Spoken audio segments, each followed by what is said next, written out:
Hello everyone, कैसे हैं आप सब। आई होप कि आप लोग बहुत अच्छे होंगे। पिछला वीडियो हमने बिहार बोर्ड 12th का मॉडल सेट के बारे में बताया था और हमने पूरा 1 से 100 तक क्वेश्चन सॉल्व भी किया था। तो आप लोग अच्छे से देखे भी हैं और नहीं देखे हैं तो जाके उसको पहले देख लीजिए, क्योंकि वहाँ से हर एक साल जो भी बिहार बोर्ड अपना मॉडल सेट जारी करती है गत वर्ष के परीक्षा के लिए, तो वहां से direct same to same question आता है। तो इसलिए हमने उसको पहले करवा दिया है। तो आप लोग नहीं देखे हैं तो मैं एक बार फिर से बोल रहा हूँ, उसको देख लीजिए, ठीक है। तो जैसा कि आप देखे होंगे थंबनेल में लगा हुआ है कि एक वीडियो में पूरे हिंदी के सिलेबस के बारे में जानेंगे कि हमें कि 100 मार्क्स में हमें क्या क्या सब पूछा जाएगा। तो चलिए देखते हैं क्या क्या सब पूछा जाएगा। हमारे दिगंत भाग 2 जो हिंदी की बुक है क्लास 12th के लिए, उसमें कौन कौन सा सिलेबस है, चलिए देखते हैं। तो अगर हम बात करें पहले बुक की बात करें तो बुक दिगंत भाग 2 जो बुक है आपका दिगंत भाग 2, बुक का नाम क्या है तो दिगंत भाग 2 है नाम, दिगंत भाग 2 ये बुक है आप लोगों का दिगंत भाग 2। इसमें आप लोगों को क्या क्या पढ़ना है वो देखिए। तो बुक में आपको एग्जाम के पॉइंट ऑफ व्यू से ऑब्जेक्टिव भी पूछा जाता है और सब्जेक्टिव भी पूछा जाता है। तो आपको दोनों पे फोकस करनी है, ऑब्जेक्टिव पे भी और सब्जेक्टिव पे भी। तो देखिए आप लोग का बुक में जो दिगंत भाग 2 है उसके 3 पार्ट हैं। गद्य खंड है, पद्य खंड है जिसको आप काव्य खंड भी बोलते हो, और तीसरा प्रतिपूर्ति। क्या है प्रतिपूर्ति? जैसे 10th में आप लोग 9th में एक पतली बुक आती थी, हिंदी के साथ साथ एक पतली भी बुक आती थी, सेम उसी लाइक उसको एक ही बुक में समाहित कर दिया गया, जिसको प्रतिपूर्ति के रूप से हम जानते हैं। तो हमने क्या बताया, बुक के 3 पार्ट हैं। कौन कौन पार्ट है? तो गद्य खंड है, काव्य खंड है और प्रतिपूर्ति है। आपको ऑब्जेक्टिव भी पूछेगा और सब्जेक्टिव भी पूछेगा, क्योंकि अभी बोर्ड का पैटर्न है 100 ऑब्जेक्टिव। कितना है?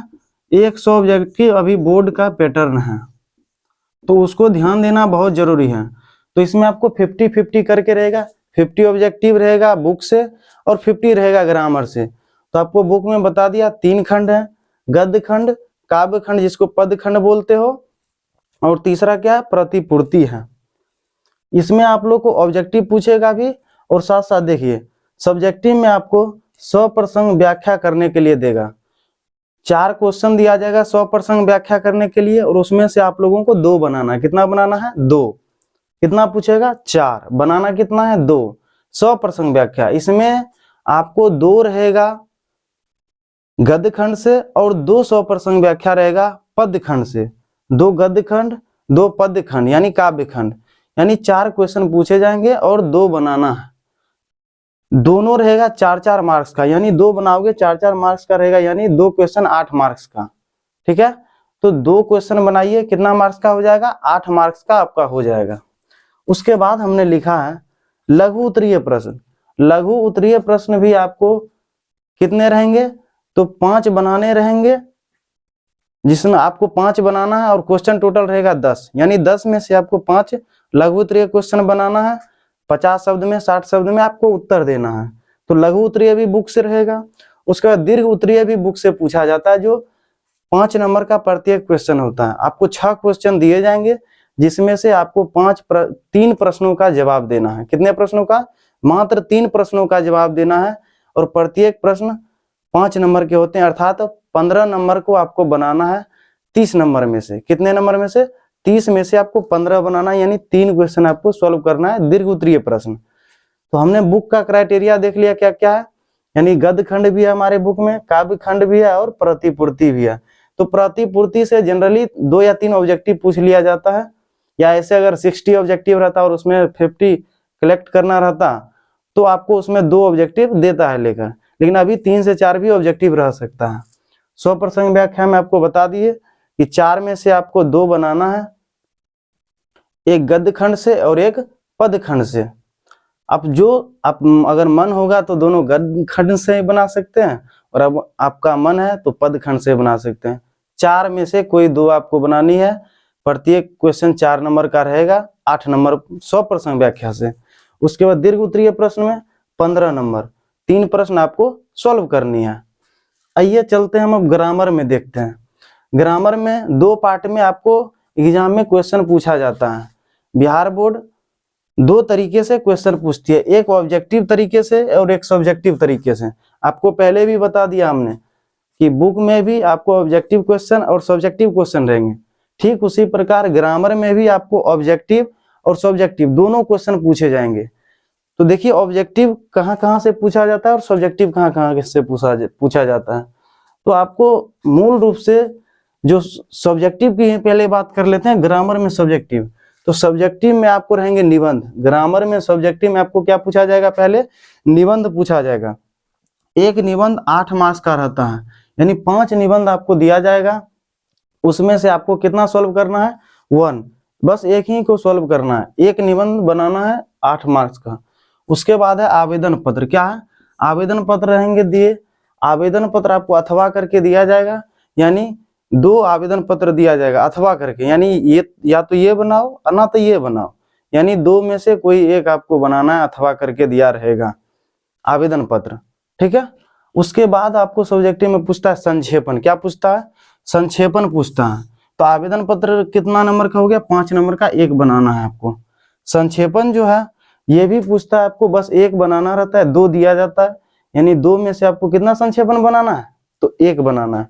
और एक जो रहता है संक्षेपण वो 4 मार्क्स का रहता है। कितना मार्क्स का, 4 मार्क्स का संक्षेपण रहता है। तो आपने ग्रामर का सब्जेक्टिव देख लिया।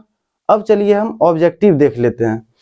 ऑब्जेक्टिव की अगर हम बात करें तो ऑब्जेक्टिव में आपको संधि रहेगा, समास रहेगा, यानी आप लोग पढ़े भी होंगे 10th में। संधि में क्या करते हैं, 2 या 2 से अधिक वर्णों का मेल होता है। और समास में क्या होता है कि 2 या 2 से अधिक पद एक हो जाते हैं मिलकर, अपने बीच की व्यक्ति को छोड़कर भी एक हो जाते हैं। तो समास में हम क्या करते हैं, विग्रह करते हैं, और संधि में क्या करते हैं, तो मेल करते हैं, विच्छेद करते हैं। समझ गए बात।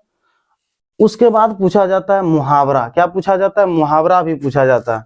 तो मुहावरा भी जैसे आपको पूछ देगा कान देना, तो कान देना मुहावरा का अर्थ क्या होता है, ध्यान देना।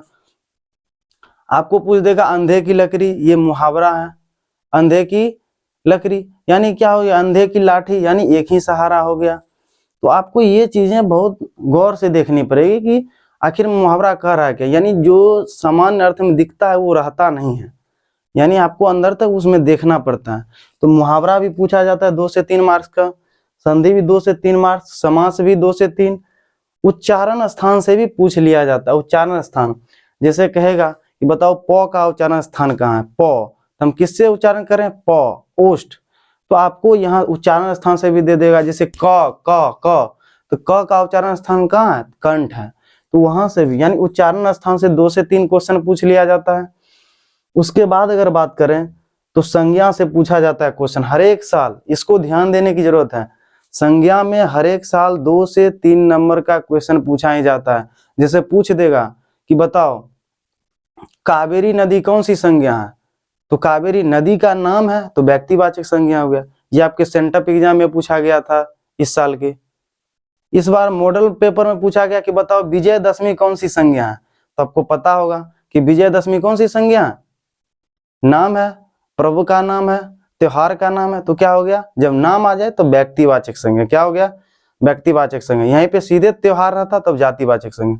तो इस प्रकार से आपको संज्ञा के जो 5 भेद हैं उसके बारे में आपको पूछा जाता है कि बताओ ये शब्द कौन सी संज्ञा है। तो संज्ञा से 2 से 3 मार्क्स का क्वेश्चन पूछा जाता है। उसके बाद अगर बात कर लें तो कारक से पूछा जाता है क्वेश्चन कि जैसे पेड़ से पत्ते गिरते हैं, तो बताइए यहाँ पे से जो है कौन सा कारक को डिनोट कर रहा है, तो ऑब्वियसली है यहाँ पेड़ से पत्ते गिर रहे हैं, अलगाव हो रहा है, तो अपादान कारक होगा।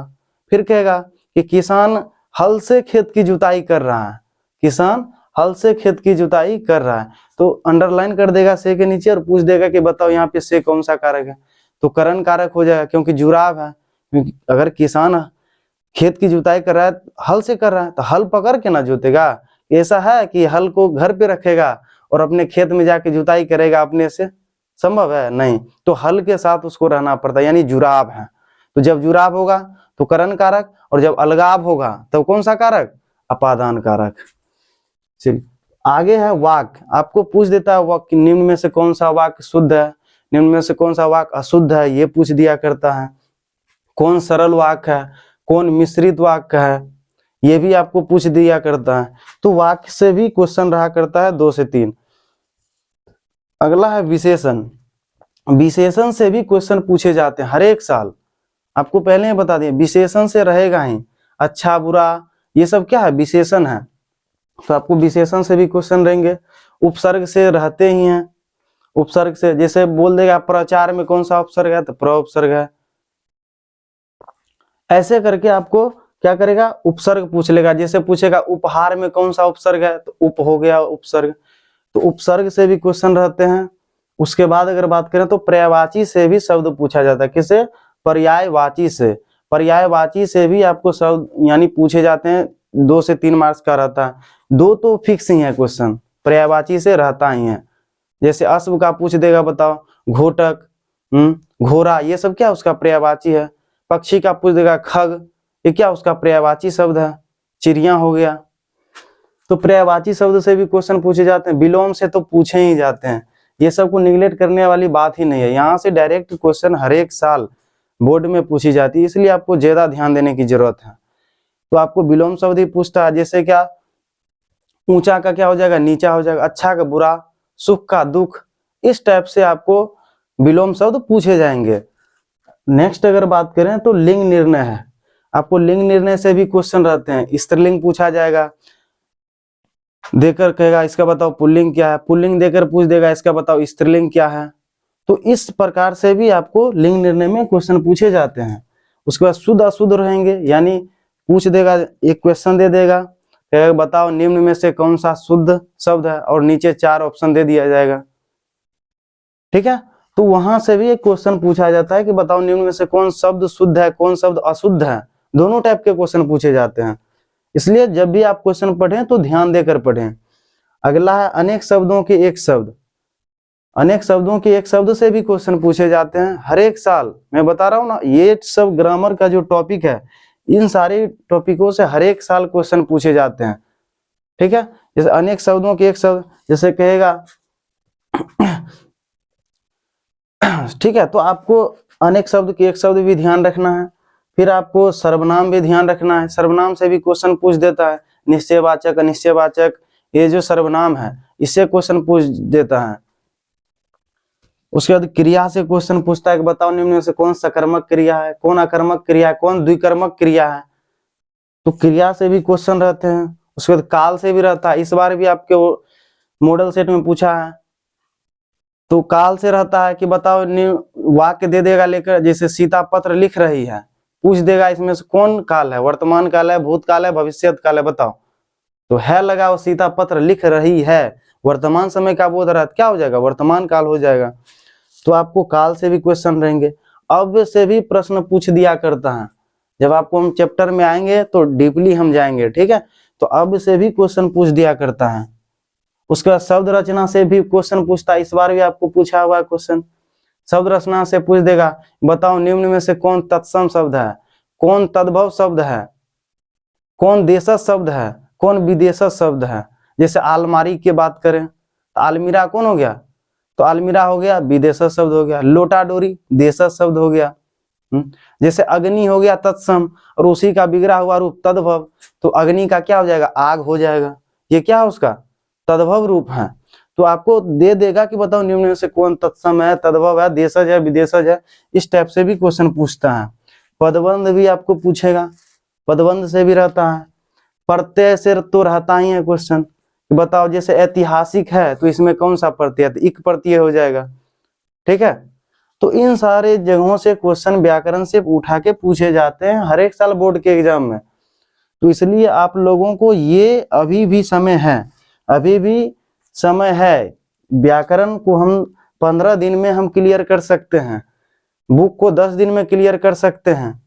तो अभी ज्यादा समय नहीं हुआ। अगर आपने बुक थोड़ा भी पढ़ा हुआ है तो बुक पढ़िए और व्याकरण पढ़िए और क्लियर हो जाएगा एग्जाम। और हम आप लोग के साथ हैं ही, एग्जाम के लास्ट दिनों तक बने रहेंगे आप लोग के साथ। और देखिएगा कि ये व्याकरण के हर एक टॉपिक मेरे द्वारा क्लियर किया जाएगा। इसमें बुक में भी बात करें तो बुक में जितने सारे इंपॉर्टेंट क्वेश्चन हैं वो सारे क्वेश्चन यहाँ सॉल्व कराए जाएंगे। निबंध, अगला वीडियो निबंध का भी आएगा कि निबंध कैसे लिखा जाए। निबंध के फिर नेक्स्ट वीडियो में हम कुछ प्रैक्टिस भी कराएंगे। तो आप लोगों को ये सारी चीज ध्यान में रहनी चाहिए। हम आएंगे, तब तक आप लोग क्या करिए कि ये सब आप लोग रिवीजन कर डालिए। यहाँ भी जो टॉपिक आप लोग को समझ आ रहा है वो रिवीजन करते रहिए। हम वीडियो लेकर आएंगे इसके बाद किसका, तो निबंध का लाएंगे वीडियो, ठीक है। निबंध कैसे लिखा जाता है, क्योंकि सबसे बड़ा बच्चे जब आते हैं 12th में तो उसको लास्ट एग्जाम के टाइम में एक ही चीज रहता है, निबंध को कैसे लिखा जाए। कभी लिखे नहीं है सही से, 10th में लिखे थे, डायरेक्ट 12th में अब एग्जाम के टाइम में याद आ रहा है। तो नेक्स्ट वीडियो निबंध का ही रहेगा, ठीक है। तो आई होप कि आप लोग ये पूरा समझे होंगे। बुक दिगंत भाग 2 जो आपके 12वीं का बुक है, इसी में तीनों आ जाता है। एक पर जब पतली बुक आती थी, 2 बुक होता था ना 10th में 9th में, तो उस हिसाब से इसमें एक ही बुक आता है और उसी में गद्य खंड, काव्य खंड और प्रतिपूर्ति तीनों रहता है। आपको बता दिया गया 100 ऑब्जेक्टिव रहेगा एग्जाम में और उसमें से आपको 50 बनाना है। सब्जेक्टिव में भी 2 गुना प्रश्न है और आपको आधे क्वेश्चन बनानी है। मैं एक बार फिर से बोल रहा हूं, ये जो आपको मॉडल सेट, इससे पहला वीडियो हमने करवाया था मॉडल सेट, वो मॉडल सेट आप लोग देख लें जाकर। मॉडल सेट में हमने 1 to 100 क्वेश्चन करवाया हुआ है। ये मॉडल सेट का हमने 1 to 100 क्वेश्चन करवाया हुआ हिंदी का, तो आप लोग देखना ना भूलें। फिर से जाकर अगर नहीं देखे हैं तो देख लीजिए। हम नेक्स्ट वीडियो में फिर निबंध की बात करेंगे, तो जब जो पढ़ाया जाए उसी टाइम क्लियर कर लेना चाहिए। तो आई होप कि ये वीडियो आप लोग को अच्छा पसंद आया होगा, समझ गए होंगे अच्छे तरीके से। अगर कुछ नहीं समझे होंगे तो फिर कमेंट करिएगा, उसका फिर सॉल्व किया जाएगा। थैंक यू देखने के लिए, तब तक के लिए बाय बाय, टेक केयर।